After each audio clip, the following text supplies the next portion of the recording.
乡亲啊，这个台南市的自行车道暗藏危机，讲车道无平，2年外来已经发生将近4000件脚踏车死伤的事故。公车瓦站都要使行，一个骑脚踏车老先生向瓦筋甲小野人阵倒落去，掉伫车坎。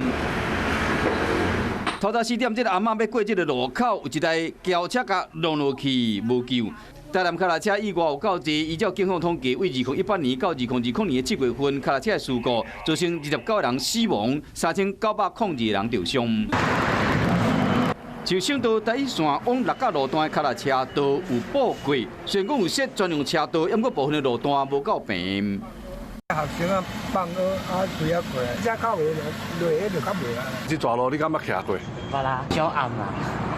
暗时啊暗尔呢。台南市有41条的脚踏车道，不过不少车友认为讲，这车道拢无得管理，真误，并且希望讲相关的单位会使重视这项问题。